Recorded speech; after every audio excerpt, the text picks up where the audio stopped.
Depuis 1948, une famille règne en maître sur la Corée du Nord.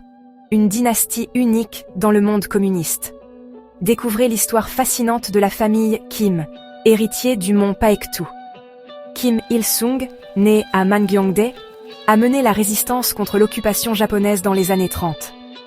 Formé en Union soviétique, il devient le leader de la Corée du Nord après la fin de la Seconde Guerre mondiale, en 1948.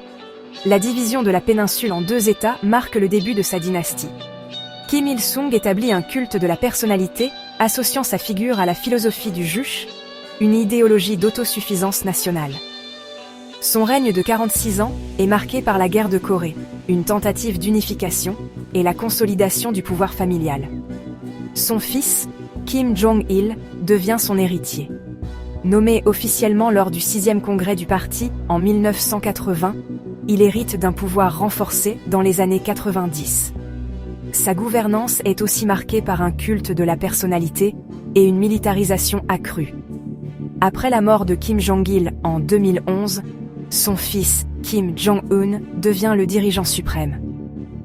Petit à petit, il consolide son pouvoir, épouse Ri Sol-ju et a une fille, Kim Joo-ae. Son règne est marqué par la poursuite des programmes nucléaires et des crises diplomatiques. Ce qui distingue la famille Kim, c'est son caractère quasi-monarchique. La constitution évoque la lignée du Paektu comme étant éternelle. La famille inclut des figures comme Kang Pan-sok, Kim Kyong-hui et les enfants de Kim Jong-il, dont Kim Jong-nam et Kim Jong-un. La famille Kim est entourée de mystères.